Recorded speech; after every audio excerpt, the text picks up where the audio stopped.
네, 안녕하십니까. 고려대학교 김승주 교수입니다. 먼저 좋은 자리 불러주셔서 감사하고요. 제가 블록체인 강연을 그래도 제법 한 편인데 이렇게 고등학교 분들 모시고 하는 강연은 정말 간만에 한 것 같습니다. 이 자리가 비록 온라인으로 이루어지지만 여러분들께도 좋은 시간이 됐으면 좋겠습니다. 오늘 제가 이제 블록체인, 암호화폐, 메타버스 이런 얘기들을 잠깐 드리려고 그래요. 그런데 이제 시간이 한정이 돼 있다 보니까 자세하게 말씀을 드리진 못할 것 같고요.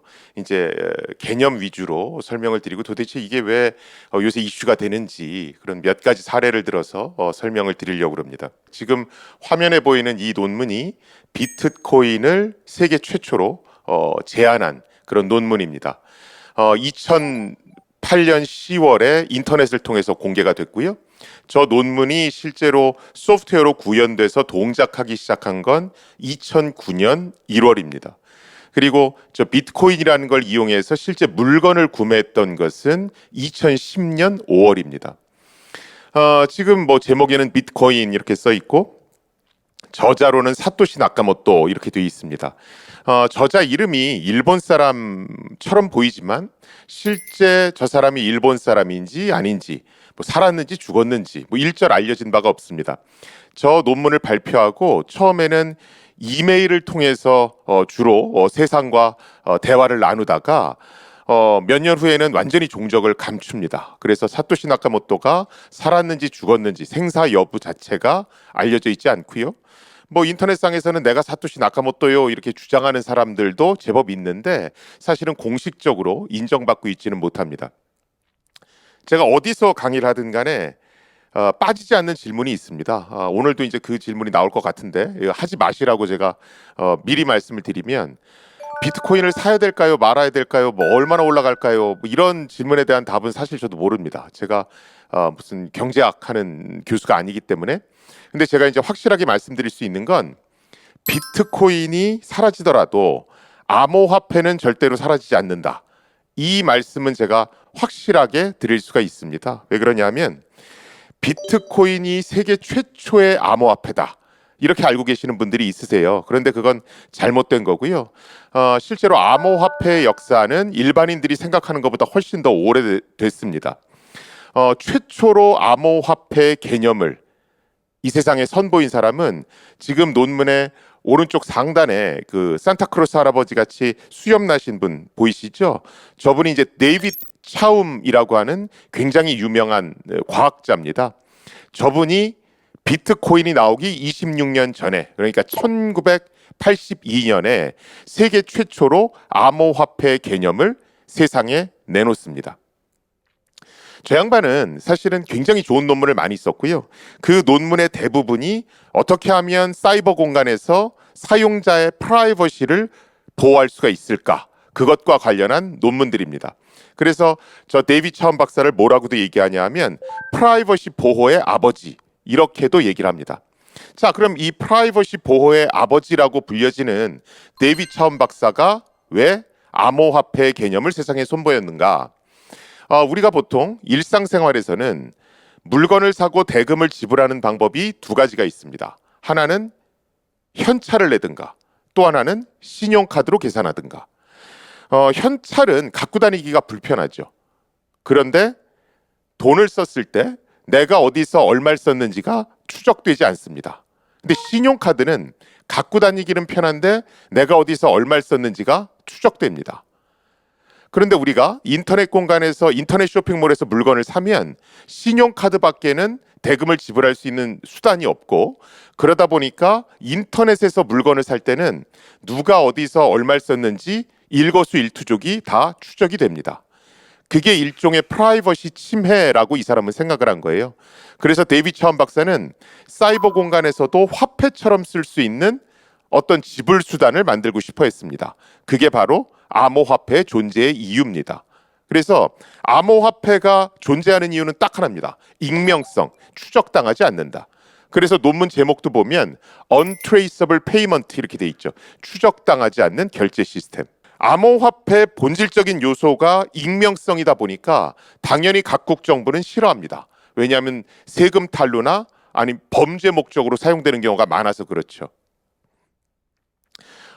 데이빗 차원 박사는 이 논문을 발표하고 실제 회사도 차렸습니다. 그래서 90년대 디지 캐쉬라고 하는 회사를 네덜란드에 차렸었고요. 망했죠.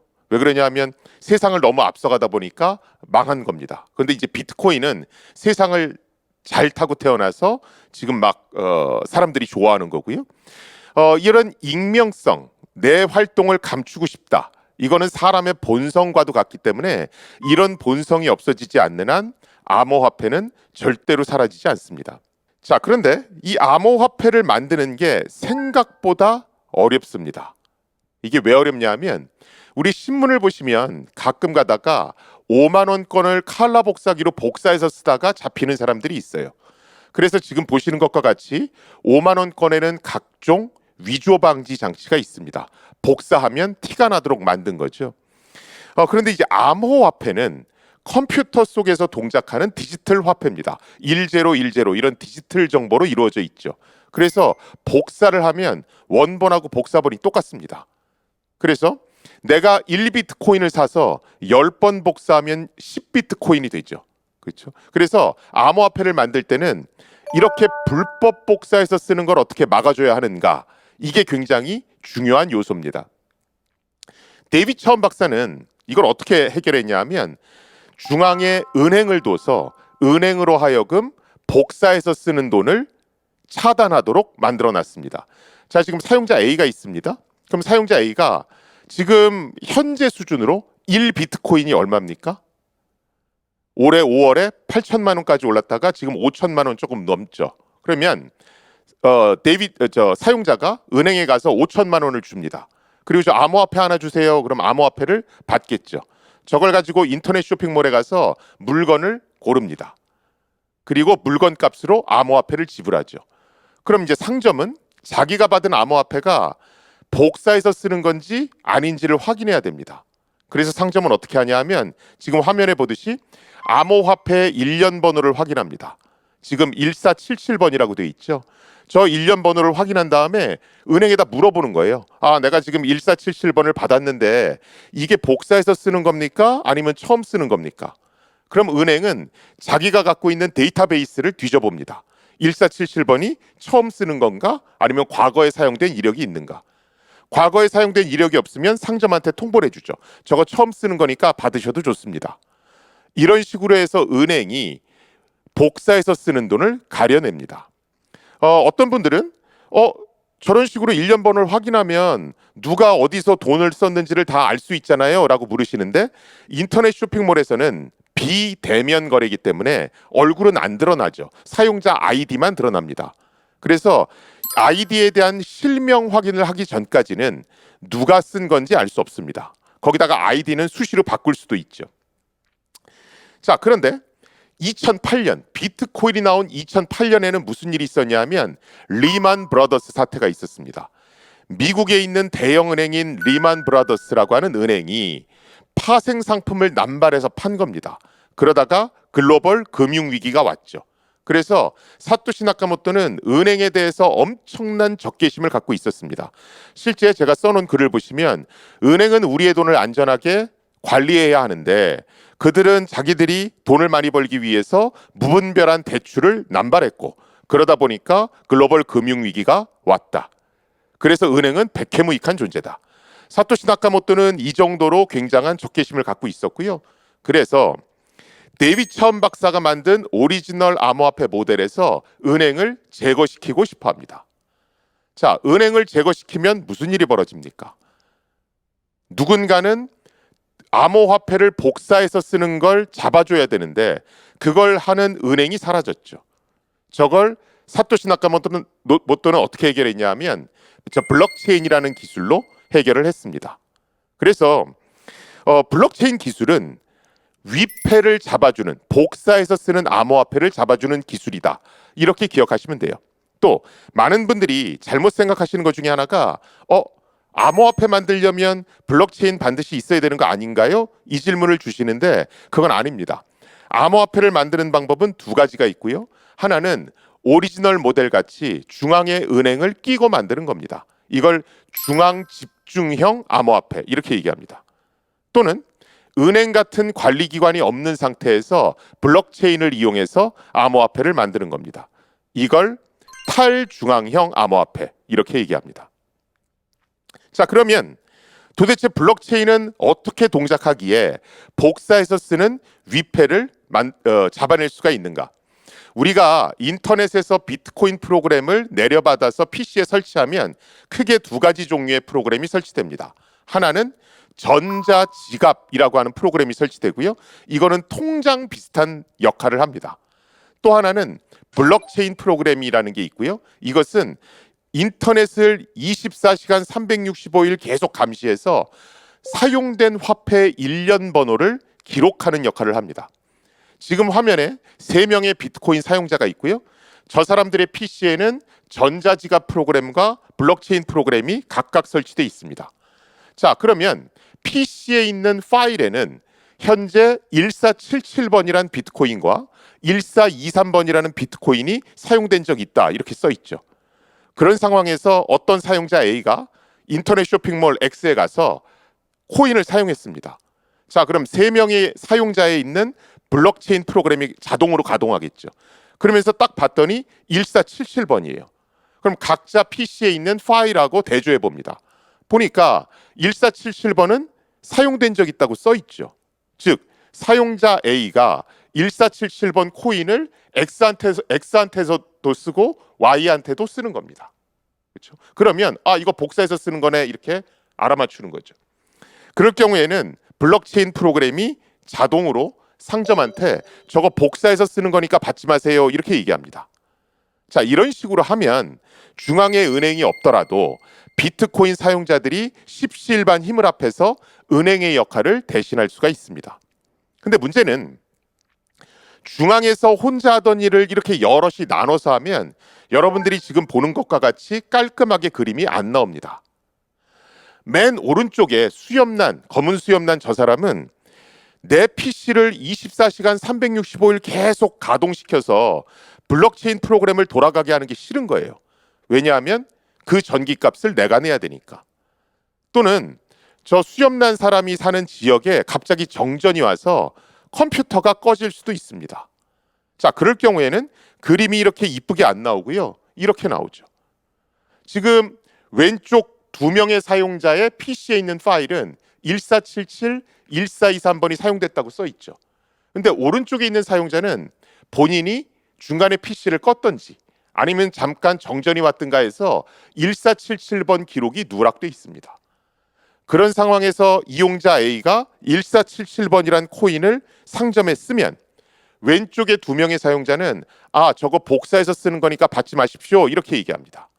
그런데 맨 오른쪽에 있는 사용자는 저거 처음 쓰는 거니까 안심하셔도 됩니다 이렇게 다른 목소리를 내죠. 이렇게 분산돼 있는 컴퓨터에 있는 데이터가 서로 불일치하는 현상, 이런 걸 조금 어려운 말로 비잔틴 오류, 비잔틴 폴트 뭐 이런 식으로 얘기를 합니다. 자, 이렇게 데이터가 불일치하면 문제가 생기죠.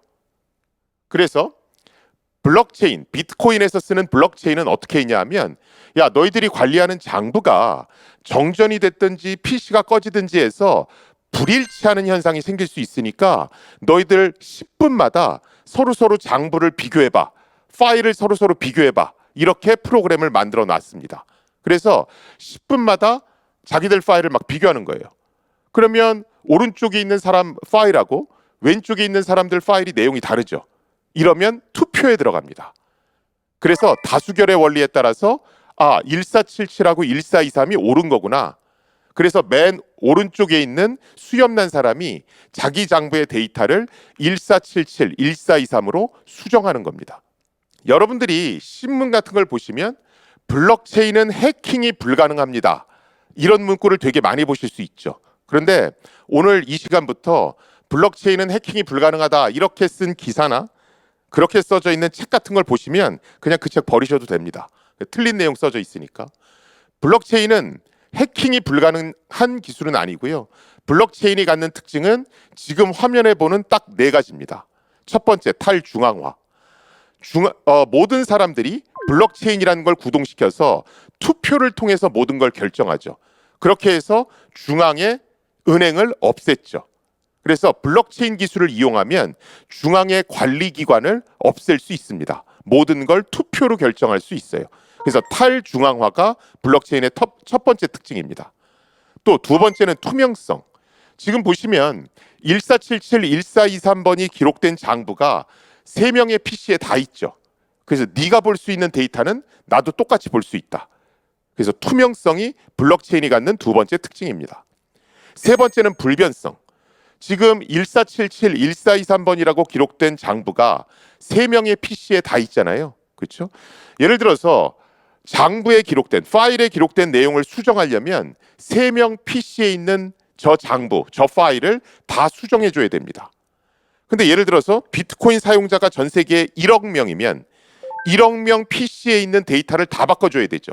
현실적으로 불가능합니다. 그래서 블록체인이 갖는 세 번째 특징은 데이터의 영구 보존성, 불변성입니다. 마지막으로 블록체인이 갖는 네 번째 특징은 가용성입니다. 데이터, 똑같은 데이터가 여러 PC에 중복해서 저장돼 있기 때문에 가운데 있는 사람 PC에 해커가 들어서 파일을 지워버렸어요. 그러면 옆에 있는 사람 장부를 가져다가 복사해 오면 되죠. 그래서 블록체인을 이용해서 데이터를 저장할 경우에 해킹을 당하더라도 원상복구하기가 굉장히 쉽습니다. 자, 그래서 보통 블록체인을 분산 장부라고 얘기하잖아요. 그런데 제가 강연할 때는 블록체인은 인터넷 투표 기능이 내장된 분산 장부입니다. 이렇게 설명합니다. 저 인터넷 투표 기능은 언제 동작하냐 하면 분산돼 있는 장부를 주기적으로 맞춰서 데이터를 보정해 줘야 되는데 그 주기적으로 동기화시킬 때 다수결의 원리에 따라서 결정한다고 그랬죠. 그때 저 인터넷 투표 기술이 사용됩니다. 우리가 블록체인이 세상을 바꾼다, 탈권위주의적이다 이런 얘기 되게 많이 하잖아요. 왜 그러냐면 블록체인이 분산 장부라서 그러는 게 아니고 블록체인은 본질적으로 인터넷 투표 기능을 내장하고 있습니다.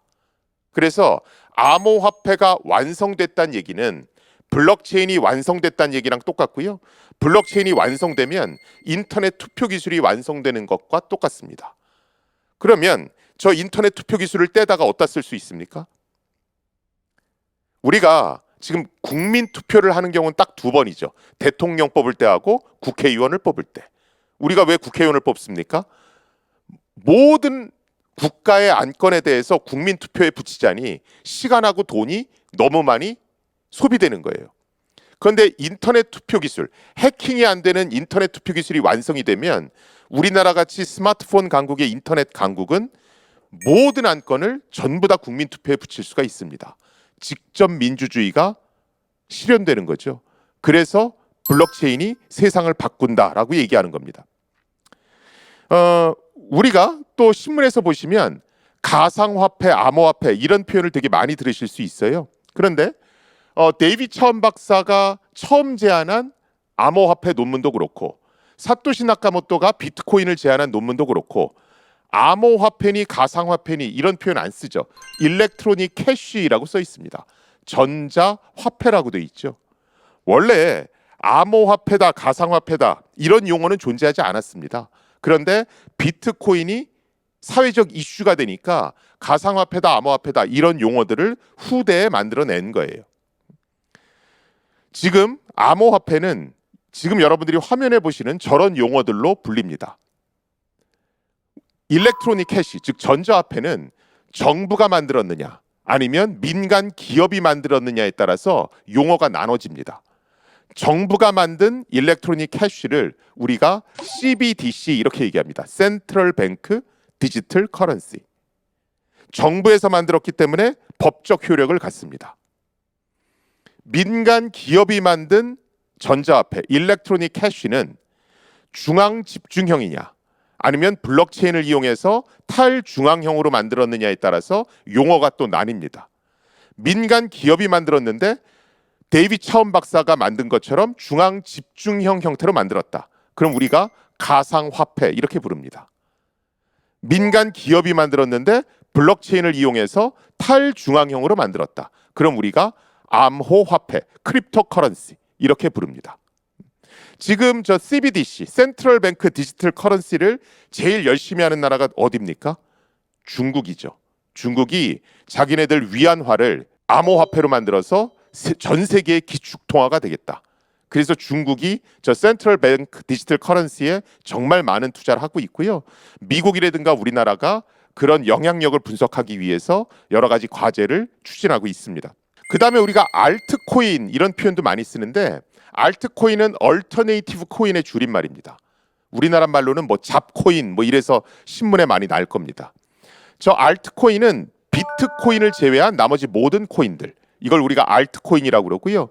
지금 제가 하단에 써놨는데 2018년 3월 기준으로 전 세계의 코인의 개수가 1523개였습니다. 그런데 2021년 5월 올해 5월에 10,000개를 돌파했죠. 전 세계의 코인 수가 1만 개입니다. 저게 다 의미가 있는 거면 좋겠지만 사실은 사기성 코인도 굉장히 많습니다.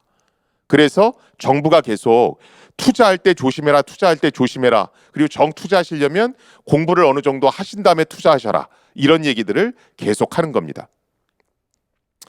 자, 그런데 사실은 암호화폐에 대해서 암호화폐가 이런 정도의 가치가 있었어? 암호화폐가 있으면 이런 게 가능했어? 블록체인이 이 정도의 능력을 갖고 있었어? 이렇게 세상을 놀라게 했던 건 두 번째로 나온 암호화폐인 이더리움이라고 하는 겁니다. 2013년에 나왔고요. 지금 화면에 우측에 애띠게 생긴 소년이 하나 있죠. 저 사람이 만든 겁니다. 비탈릭 부테린이라고 그러고요. 러시아 출신의 캐나다인입니다. 여러분들하고 비슷합니다. 저 친구가 17살 때 컴퓨터 프로그래머인 아버지한테 비트코인 얘기를 듣습니다. 그리고 나도 암호화폐 만들어야 되겠네? 그리고 19살 때 이더리움이라는 걸 만듭니다. 현재 나이는 27살 정도 됐고요. 캐나다의 명문인 워털루 대학 다니다가 중퇴합니다. 그냥 자퇴합니다. 그리고 현재의 재산은 10억 달러에 달한다라고 평가받고 있습니다. 최연소 억만장자로 분류되고요. 우리나라에도 자주 옵니다. 근데 저 친구는 실제로 얘기해 보면 뭐 프로그래머의 수학 천재 뭐 그렇습니다. 사토시 나카모토는 화폐를 만들고 싶었어요. 기존의 정부가 발행하는 화폐가 아니라 어떤 전자적으로 분산화된 형태에서 동작하는 화폐를 만들고 싶었습니다. 그런데 이 비탈릭 부테린은 화폐보다는 블록체인에 관심이 훨씬 많았습니다. 그래서 얘는 무슨 생각을 했냐 하면 아니 블록체인이 탈중앙화 성질도 갖고 있고 데이터의 영구 보존 성질도 갖고 있고 투명성, 가용성 성질도 갖고 있는데 왜 저런 블록체인에 사용된 암호화폐 일련 번호만 기록해야 되지? 이런 생각을 하는 거예요. 조금 더 가치 있는 걸 저장할 수는 없을까? 이렇게 생각합니다.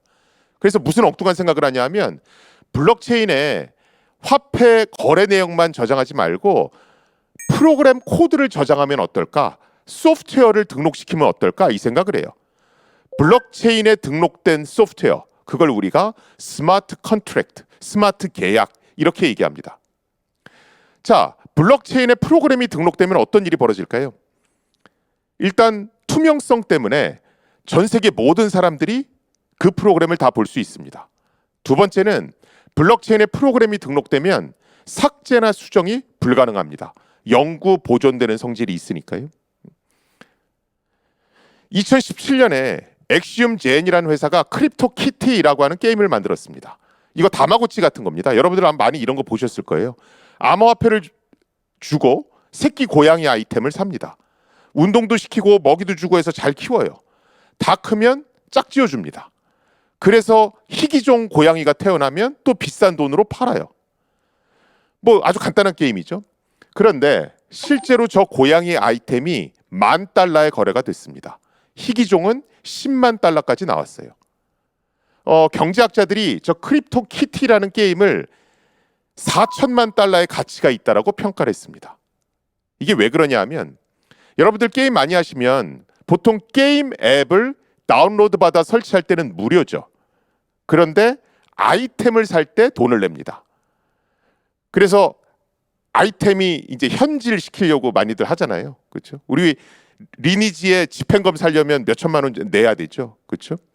자, 여러분들이 오랜 시간 동안 비싼 돈 주고 산 게임 아이템은 어디 저장됩니까? 여러분들 스마트폰에 저장되나요? 아니면 여러분들 데스크탑 PC에 저장되나요? 여러분들이 애지중지 모은 아이템은 게임 회사의 중앙 서버에 저장됩니다. 그 얘기는 게임 회사가 망하거나 해킹돼서 중앙 서버가 날아가면 게임 아이템도 날아간다는 얘기와 똑같습니다. 그런데 얘는 블록체인에 저장돼 있습니다. 그래서 게임 회사가 망해도 고양이 아이템이 사라지질 않습니다. 게임 회사가 해킹을 당해도 고양이 아이템이 계속 살아있죠. 저 게임은 영구불멸하게 계속 돌아갑니다. 그러다 보니까 게임 아이템이 내가 죽을 때까지 나랑 같이 있는 거죠. 내가 죽고 나서도 자손대대로 물려줄 수 있습니다. 아이템이 재산이 되는 거죠. 그래서 저 가치를 높게 평가한 겁니다. 이런 앱을 DApp이라고 합니다. Decentralized App, 탈중앙화된 앱. 블록체인상에 등록돼서 사라지지 않는 앱. 비탈릭 부테린은요, 이더리움이라는 암호화폐를 만들어냈습니다. 그리고 블록체인상에 프로그램을 등록한다라는 스마트 컨트랙트라는 개념을 냈어요. 그 위에 사람들이 각종 디센트럴라이즈드 앱, 앱들을 만들어서 막 등록시키는 겁니다. 그래서 이더리움을 뭐라고 얘기하냐면 암호화폐계의 애플이다 이렇게 얘기합니다. 암호화폐계의 앱스토어다 이렇게 얘기합니다. 그래서 이더리움이 엄청난 폭발력을 갖고 있다는 겁니다. 지금 이 순간에도 사람들이 각종 앱을 만들어서 계속 블록체인에 등록시키고 있거든요. 우리가 앱을 하나 잘 만들어도 억만장자가 되잖아요. 그렇죠? 그런데 이런 앱들은 기존의 앱으로는 제공 못하는, 영원히 사라지지 않는다라는 특징을 제공합니다. 그래서 앱을 하나 잘 만들어도 부자가 되는 거예요. 그리고 어떤 앱이 지금 랭킹이 몇인지가 이런 앱 레이더 같은 데 가서 보면 실시간으로 공개가 됩니다. 자, 이더리움이 이런 걸 딱 보여주니까 사람들이 야, 블록체인 갖고 굉장히 여러 가지 서비스를 만들 수 있겠구나. 블록체인을 잘만 이용하면 기존에 없던 서비스를 만들어낼 수 있겠구나. 이렇게 생각합니다. 그렇게 나온 대표적인 서비스가 오픈바자라고 하는 온라인 쇼핑몰입니다. 일반 쇼핑몰하고 똑같이 생겼죠. 그렇죠? 그런데 차이점은 암호화폐로 거래한다는 게 차이점입니다. 여기 보시면 비트코인 캐시, 젯캐시 이런 게 써 있죠. 이런 걸로 물건을 사는 겁니다. 지금 온라인 쇼핑몰의 최강자는 누굽니까? 아마존이죠. 아마존의 사장이 세계 최고 부자잖아요. 아마존은 내가 팔 물건을 아마존에 올립니다. 그럼 사람들이 그 물건을 보고 나 그 물건 살게. 그럼 물건이 배송되죠. 그리고 아마존에다가 수수료를 지불합니다. 그 다음에 물건 값을 신용카드로 지불하죠. 자, 저렇게 거래하는 사람들이 많으면 많을수록 누가 부자가 됩니까? 플랫폼 기업인 아마존과 비자카드의 CEO와 주주들이 부자가 되죠. 이 아마존을 블록체인판으로 옮긴 게 오픈바자라고 하는 겁니다. 어떻게 하냐면 팔 물건이 있으면 블록체인에 올립니다. 블록체인은 투명하게 다 누구든 볼 수 있기 때문에 그걸 보고 사람들이 나 그 물건 살게요 이렇게 얘기해요. 만약에 저기에 허위 매물이 올라가면 블록체인에 들어있는 인터넷 투표 기능을 이용해서 걸러냅니다. 우리 배달의 앱 같은 거 보면 이게 좀 이상한데 그럼 별점 막 줘서 야 저기에 가지 마, 저거 사지 마 이런 식으로 알려주잖아요. 똑같습니다. 그래서 인터넷 투표 기능을 이용해서 허위 매물을 걸러냅니다. 모든 사람들이 공동으로 투표를 통해서 관리하기 때문에 특정 기업에게 수수료를 낼 필요가 없습니다. 그리고 물건값은 어떻게 지불하냐 하면 예를 들어 물건값이 2비트코인이에요. 그러면 사용자가 예를 들어 내가 10개의 비트코인을 갖고 있습니다. 물건값이 2비트코인이면 내가 갖고 있는 비트코인 중에서 2개의 비트코인을 판 사람한테 주는 거예요. 만약에 이 오픈바자가 대박을 쳐서 사람들이 많이 여기 가입자로 들어왔어요. 그럼 어떻게 됩니까? 저 오픈바자에서 사용하는 비트코인의 가치가 상승하죠.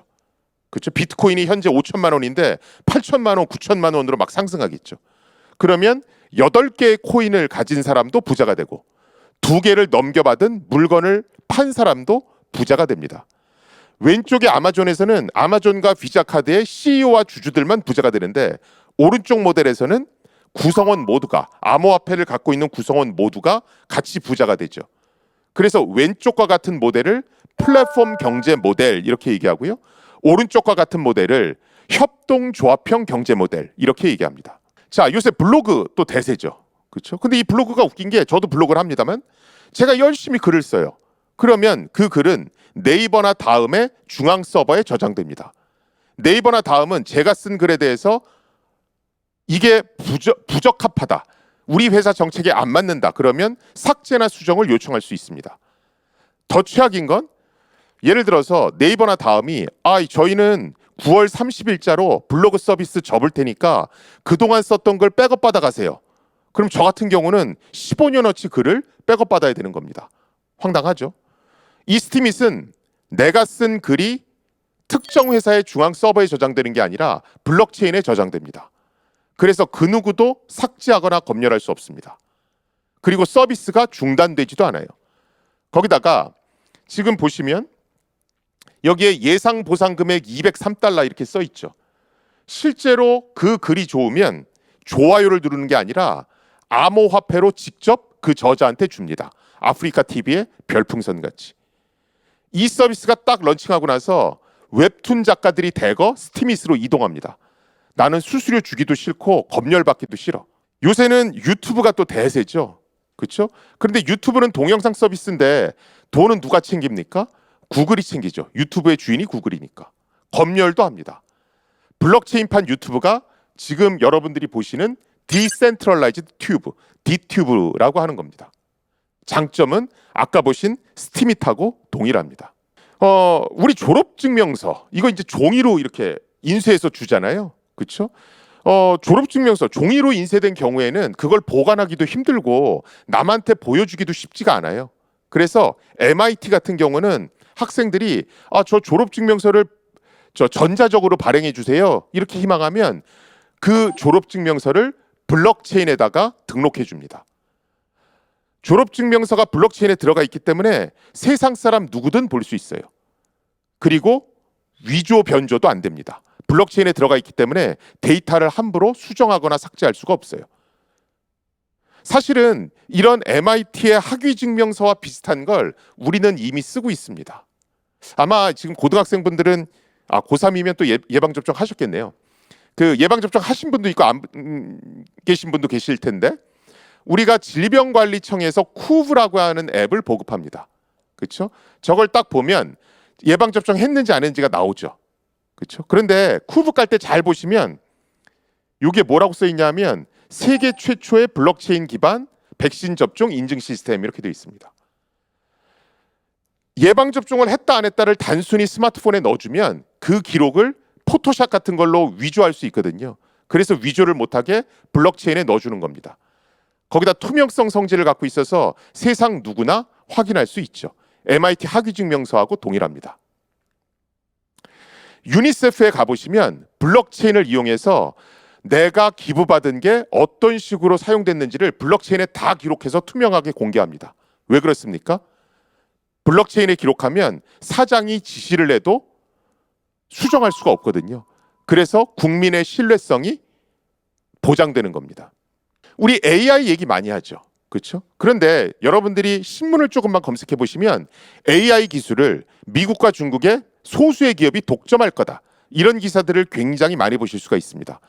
저 소수의 기업들, 저 9개의 기업은 공통점이 있습니다. 무슨 공통점이 있나요? 아마존, 구글, 네이버 뭐 이런 기업들. 전부 다 데이터를 갖고 있는 기업들이죠. 데이터를 갖고 있으면 AI를 학습시키는 데 유리하기 때문에 데이터를 압도적으로 많이 보유한 기업이 AI도 독점하는 겁니다. 그런 건 막아야죠. 그래서 많은 사람들이 AI가 쓰는 학습 데이터는 기업들이 독점하면 안 된다. 이런 얘기를 하는 겁니다. 그래서 어떤 기업들이 나왔습니까? AI의 학습 데이터를 블록체인에 기록해서 누구든 볼 수 있게 하겠다. 또 사람들이 학습 데이터를 기증할 경우에 암호화폐로 인센티브를 주겠다. 이런 기업들이 지금 나오고 있는 겁니다. 여러분들 요새 메타버스 얘기 많이 하시죠? 그렇죠? 메타버스로 제일 유명한 회사가 미국의 로블록스입니다. 우리가 여기 보시면 일간 활성 이용자 이렇게 돼 있죠. 저게 뭐냐면 등록된 사용자가 아니고요. 하루에 들어와서 실제로 놀다 가는 사람 수를 활성 이용자 이렇게 얘기합니다. 메타버스라는 건 저런 아바타를 놓고 가상의 공간에서 게임도 하고 이거저거 하는 거죠. 저 활성 이용자가 3,260만 명입니다. 매일 3,260만 명이 들어와서 놀다 간다는 거예요. 지금 페이스북 우리 많이 쓰잖아요. 페이스북은 어떻게 돈을 법니까? 인터넷 광고를 갖고 돈을 벌죠. 그런데 페이스북은 사용자가 들어왔다가 놀다 가는 시간이 21분입니다. 로블록스는 156분입니다. 한 번 들어오면 2시간 반 동안 놀다 가는 겁니다. 자, 그러면 앞으로는 인터넷 기업이 어디로 이동할까요? 인터넷 광고가 페이스북일까요? 로블록스일까요? 로블록스죠? 메타버스. 그래서 사람들이 앞으로 메타버스가 뜨겠는데, 메타버스가 돈을 많이 벌겠는데 이 얘기를 하는 겁니다. 자, 왼쪽에 보시면 국내 모 학교가 요새 코로나 때문에 입학식 못 하잖아요. 그래서 학교 운동장을 가상의 공간으로 꾸미고 너희들 여기 와서 놀아 이랬어요. 그랬더니 학생들이 저렇게 아바타에다가 선글라스도 끼우고 과 잠바도 입혀서 저렇게 모인 겁니다. 오른쪽에 보시는 건 우리나라 네이버란 기업이 만든 제페토라고 하는 메타버스입니다. 자, 그런데 또 우리 아바타 갖고 노는데 후질구리 할 수는 없잖아요. 그러니까 쟤네들이 뭘 입었습니까? 구찌 뭐 이런 거 입었죠. 그렇죠? 저런 것 다 구찌에서 진짜로 파는 겁니다. 이제는 어떤 메타버스도 있냐면요. 땅을 파는 메타버스도 있어요. 디센트럴랜드, 샌드박스 이런 회사가 땅을 팝니다. 압구정동 땅, 가상의 맨하튼 땅, 가상의 창경궁 이런 걸 팝니다. 이거 보시면 아니 무슨 저 땅을 사나? 예를 들어 A라는 회사에서 창경궁 팔았는데 그걸 내가 못 샀으면 B라는 회사에서 만든 거 사면 되잖아요. 근데 안 그렇게 되는 게 사람들은 본능적으로 이용자가 많이 있는 곳에 어떤 걸 사고 싶거든요. 왜냐하면 그래야 봐주는 사람이 많으니까. 자, 저렇게 땅을 사면 뭐 합니까? 창경궁을 샀어요. 그럼 뭐 할까요? 가수들이 공연할 때 빌려주는 겁니다. 그리고 그 가상의 창경궁 사용료를 받는 거예요. 또는 압구정동 땅에다가 거기 아바타들이 많이 지나가거든요. 거기에다가 건물 올리는 겁니다. 그렇죠? 그리고 거기다가 광고 같은 거 이렇게 유치하는 거예요. 그래서 그 수수료를 받습니다.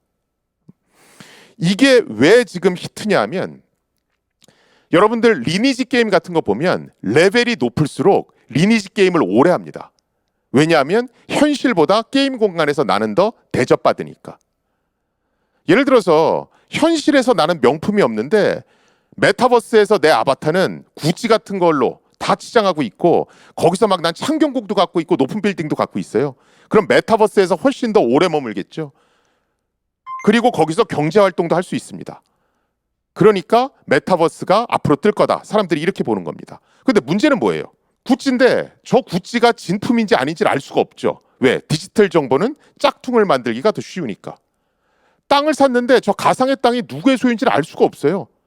그래서 나온 게 NFT입니다. Non-Fungible Token이라고 얘기하는 거. 대체 불가능 토큰이라고 그러고 저게 신문에 되게 어렵게 써 있는데 딱 하나입니다. 디지털 컨텐츠에 대한 등기 권리증.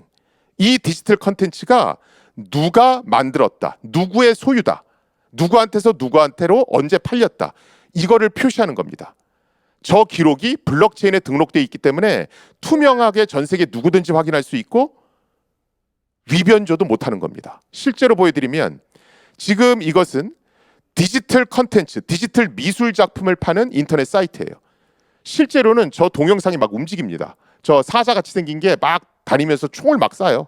그렇게 짤막한 그림이거든요. 저게 1, 2더에 지금 내놓은 겁니다. 자, 그러면 이걸 누가 사가잖아요. 사가면 이런 기록이 남는 겁니다. 자, 이 그림은 페스트 어택 라이언이란 이름이고 어떤 누가 언제 만들었다. 그림 사이즈는 뭐다. 이 기록을 블록체인에 기록해 주는 겁니다. 이게 NFT입니다. 자, 저걸 이용하면 이제 어떻게 되겠어요? 친구를 딱 만났는데 구찌가 있네? 블록체인을 조사해 보면 저게 진품인지 아닌지를 알 수 있습니다. 창경궁을 빌려준다는데 그걸 딱 봤더니 이 창경궁이 누구 소유구나. 그럼 그 사람한테 저거 빌려달라고 해야 되겠구나. 이걸 알 수 있는 거예요. 대금은 암호화폐로 지불합니다. 지금 외국에는 디파이라고 하는 금융 서비스도 한창 나왔습니다. 이건 뭐냐면 우리가 쓰는 각종 금융 앱들을 블록체인으로 이동시킨 거예요. 우리가 지금 은행 서비스, 은행 프로그램을 이용하면 내가 돈을 얼마 맡기면 이자를 얼마 받는다는 정보밖에 못 받습니다. 그런데 저런 각종 금융 서비스들은 블록체인에 등록돼서 투명하게 모든 게 다 공개되기 때문에 내가 돈을 맡겼을 때 은행이 이걸 어떻게 굴리고 얼마를 벌어서 나한테 얼마의 이자를 준다를 속속들이 다 알 수가 있습니다. 그러니까 신뢰받는 금융, 투명한 금융 서비스가 가능한 거죠. 많은 분들이 암호화폐는 가치가 없다고 그럽니다. 블록체인도 가치가 없다고 그래요. 저는 거기엔 동의하지 않습니다. 왜냐하면 비트코인만 봐서는 그래 보여요.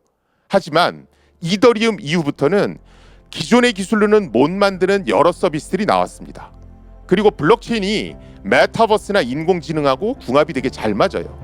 그래서 지금 계시는 분들도 암호화폐나 블록체인을 꼼꼼히 틈틈이 공부하시면 나중에 4차 산업혁명 시대에 세계가 막 발전할 때 뒤처지지 않고 효과적인 투자라든가 효과적인 어떤 삶을 운영해 나가실 수 있을 겁니다. 예, 들어주셔서 감사합니다.